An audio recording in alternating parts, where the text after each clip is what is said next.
कितने आश्रम है? 4।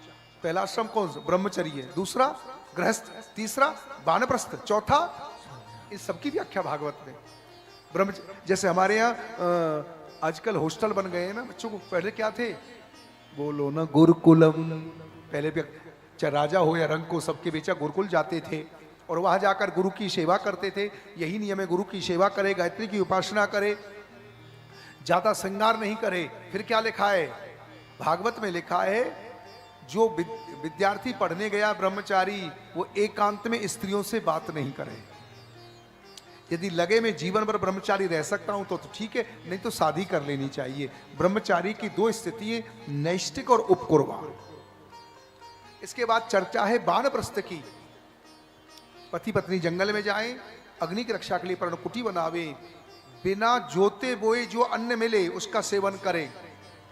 जैसे काशी आदि में हम लेते हैं ना, तो इसके बाद ब्रह्म में विलीन हो जावे। इसके बाद चर्चा है सन्यास की। यदि वैराग्य हो तो सन्यास ले, एक लंगोटी लगावे, कटी वस्त्र पहने, एक रात एक गांव में रहे, बहता पानी निर्मला, रुके तो गंदा होए, और साधु भी रमता भला, दाग न लागे कोई। ऐसी स्थिति का नाम है परमहंस अवधूत। ऐसे एक महात्मा जी थे अजगर मुनि। प्रहलाद जी ने कहा, बाबा आपको मस्ती क्यों आई? बोले, मेरे जीवन में कोई इच्छा नहीं, तृष्णा नहीं है।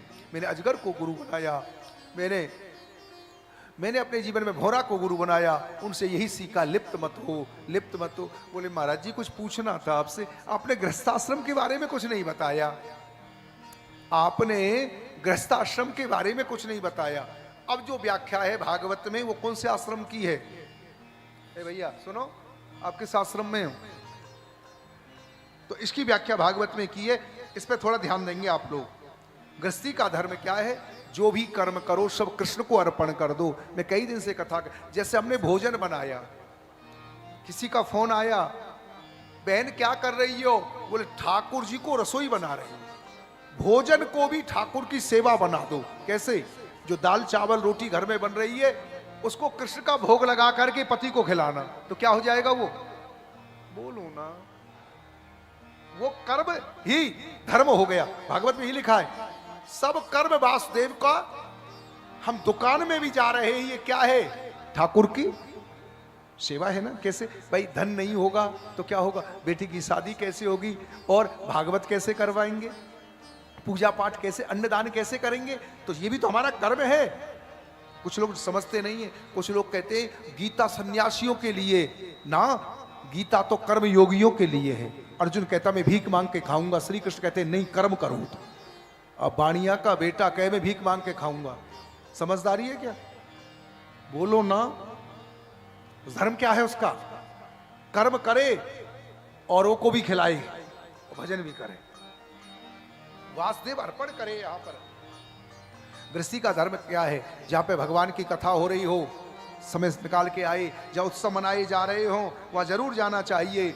ज्यादा धन के लिए पागल नहीं होना चाहिए। अरे साईं इतना दीजिए जामे कुटुंब समाए, मैं भी भूखा ना रहूं और अतिथि भूखा न जाए। जो मैं बोल रहा हूं भागवत में लिखा है। राधेश्याम बाबू क्या लिखा है यहाँ? जब भगवान की कथा हो तो आप लोग समझदार, ये विनोद जी भी आ जाते भाई, ठीक है कुछ समय, जितेंद्र जी भी आ गए अब तो समय से, ये है ना। ये भागवत में लिखा है, गृहस्थी का धर्म है। अब ये थोड़े हर समय आटा दाली बेचते रहो, थोड़ी देर अपने कल्याण के लिए कथा भी सुनने आना चाहिए। ये भागवत भगवान, और रोज तो कथा हो नहीं रही है। जब समय मिले, महीना 2-4 महीना में जब भगवान का उत्सव हो, समय निकाल करके आना चाहिए यहाँ पर। अब जो विशेष बात भागवत में बताई उनको ध्यान से सुनना दीदी, थोड़ा मन लगा करके। गृहस्थी का धर्म, जैसे अक्षय तृतीया आई, आपने देखा होगा हमारी दादी माँ अमावस है, कई जगह तो ब्राह्मण भोजन कराते थे, नहीं भी कराते हैं तो दाल चावल लेकर के देते हैं पितरों के निमित्त। मैं कुछ समय पहले बंबई कथा कर रहा था,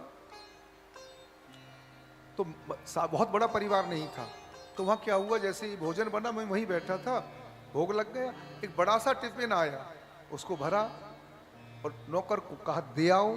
तो मैंने थोड़ी देर बाद पूछा क्या है? बोले हमारे दादाजी के जमाने से नियम बनाए, ठाकुर जी के भोग लगने के बाद में भोजन हम ब्राह्मण के यहां भिजवाते हैं। तो भागवत में क्या लिखा है? उत्तम तिथियों में दान जरूर करना चाहिए। अच्छा, आपसे घर की बात कर लूं, व्यापार में थोड़ा बहुत झूठ तो बोला ही जाता है, तो इसकी शुद्धि कैसे होगी? गौ ग्रास निकाले। हमारे यहाँ नियम क्या है? उत्तम तिथियों में दान करें, जैसे अक्षय तृतीया है, आमला नवमी है, व्यतिपात है, संक्रांति है, इन तिथियों में दान करे।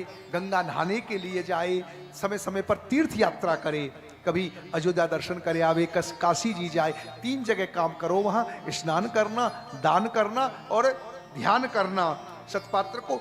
अब जो विशेष बात गृहस्थियों के लिए बताई उसको बताना चाहता हूं। अपने पिताजी का श्राद्ध अवश्य करें। कुछ लोग मुझसे पूछते हैं, मैं तो गया जी में पिंड दे करके आ गया। इस विषय पर थोड़ा ध्यान देना जो मैं बोल रहा हूं। अब गया पिंड देने के बाद वहां के पंडित जी ने कह दिया है तुमको श्राद्ध, और आप कहते श्राद्ध करो, तो मैं थोड़ा सा समझ नहीं पा रहा हूं, करना चाहिए कि नहीं करना चाहिए। मैं आपसे पूछ रहा हूं, ध्यान से सुनना मेरी बात। आप यदि अपने घर में श्राद्ध बंद कर देंगे, पिताजी की तिथि को बंद कर देंगे, तो हानि क्या होगी? तुम्हारा बेटा आगे चल करके श्राद्ध करेगा ही नहीं। बोले हमारे यहाँ श्राद्ध की परंपरा है ही नहीं, मेरा पिता नहीं करता, इसलिए श्राद्ध अवश्य करो, अवश्य करो। मैं आपसे कुछ कहना चाह रहा हूं, कुछ भी ना कर सको, जिस दिन तुम्हारी माँ की तिथि है, पिता की तिथि है, गौग्रास अवश्य। भागवत में क्या लिखा है? अन्य जगह तो ब्राह्मण की परीक्षा मत लो, पर पिताजी के श्राद्ध के समय हो सके तो अच्छा ब्राह्मण मिल जाए, देवनिष्ठ, गुरुनिष्ठ, तपोनिष्ठ हो। अच्छा, आप पूछोगे कैसे, कितने कितने ब्राह्मणों को भोजन कराना चाहिए? देव कार्य में 2, पितृ कार्य में 3 के हिसाब से। श्राद्ध में ज्यादा विस्तार नहीं करे, शुद्धि पे ध्यान दे। अपने पिताजी की तिथि का भोजन नौकरों से नहीं बनवाए, शुद्धि नहीं रहेगी। गैया के दूध का प्रयोग करें। आपके काम की बात बता रहा हूं, श्राद्ध वाले भोजन का बहुत विस्तार नहीं करें, क्योंकि शुद्धि नहीं रहेगी ना, उसमें शुद्धि पे ध्यान। ये 16 दिन होते हैं ना, 16 दिन पितर पक्ष के, पितर लोग से कहाते धरती पे। मेरी बहन तुम ही ध्यान से सुन लेना, क्यों तुम्हें ही करना है। आजकल तो पुरुष तो इतना चतुर हो गया, तू पंडित जी को भोजन कराने में दुकान जा रहा हूं, फालतू बात मत किया करो, इसके 2 घंटा नहीं दे पा रहे हो। आज मुझे एक विशेष बात करनी थी, कानपुर में तो ये बात नहीं है। आजकल महानगरों में क्या होने लगा है मालूम है? आजकल 12 दिन में कर्म नहीं करना चाहते हैं।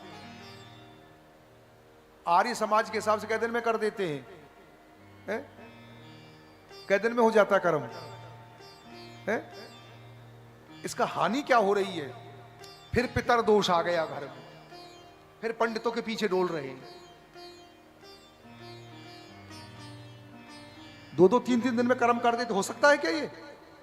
तुम्हारे पिता ने सनातन धर्म का जीवन भर पालन किया, तुमने खाली दुकान के चक्कर में 2-3 दिन में काम सिलटा दिया। ना तुम्हारे पिता का उद्धार हुआ, ना तुम्हें शांति मिली। जब तुम बेचैन रहते हो, फिर कहते हो देखो, कोई कहता पितर दोष लग गया, कोई कहता है। इसलिए पिता के कर्म में लापरवाही नहीं, और श्राद्ध अवश्य कर। भागवत में सब वर्णन है। जब राम जी ने श्राद्ध किया तो जैसी मालूम पड़ा सेवक ने कहा गुरुदेव आ रहे हैं श्राद्ध भोजन के लिए, सीता राम जी दौड़ के गए, तो सीता जी ने घूंघट कर लिया। राघव ने कहा सीता घूंघट क्यों कर? देखो देखो नहीं, अपने मेरे ससुर जी आए थे, जिनके घर में श्राद्ध होता है, उनके पितर आते और आशीर्वाद दे करके जाते। वंश कब बढ़ेगा?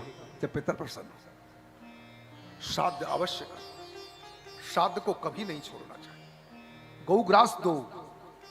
मैं आपसे कुछ कह दूंगा, यदि किसी स्थिति में घर में भोजन बनाने की स्थिति भी नहीं, कुछ नहीं हो सकता, कुछ ना हो सके, तो जंगल में जाना, थोड़ी सी घास उखाड़ लाना और गैया को खिला देना।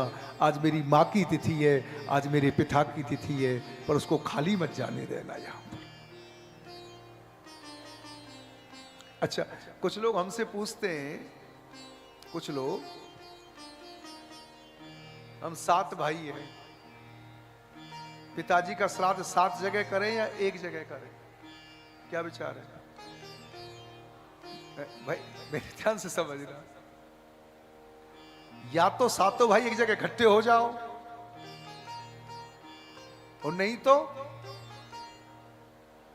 भाई जब चूल्हे अलग अलग हैं तो सब जगह ही श्राद्ध होना ही क्या विचार है आपका?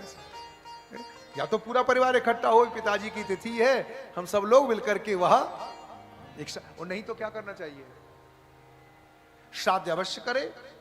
श्राद्ध को किसी भी स्थिति में नहीं छोड़ना चाहिए। यही गृहस्थी का धर्म क्या है? काम करो, कर्म करो और गोविंद का स्मरण करो। जो हमारे लिए बताया है उसे अवश्य करना चाहिए। और गीता जी में श्री कृष्ण क्या कहते हैं दीदी, क्या कहते हैं? मेरा स्मरण भी कर और अपना कर्म कर। आपको व्यापार नहीं छोड़ना है। हम तो कई लोगों को समझाते हैं, यदि आप व्यापार छोड़ दोगे दुकान करना तो भागवत कैसे कराओगे? व्यापार करो, धन कमाओ और सत्कर्म में लगाओ। होटल और होटल में कम खर्च करो, उसको समझ रहे हो ना, है ना? उसको कहाँ खर्च करना है? सत्कर्म में खर्च करना है। अच्छे काम करते रहो, नाम जपते रहो, काम करते रहो, नाम जपते रहो, सब बुरी बात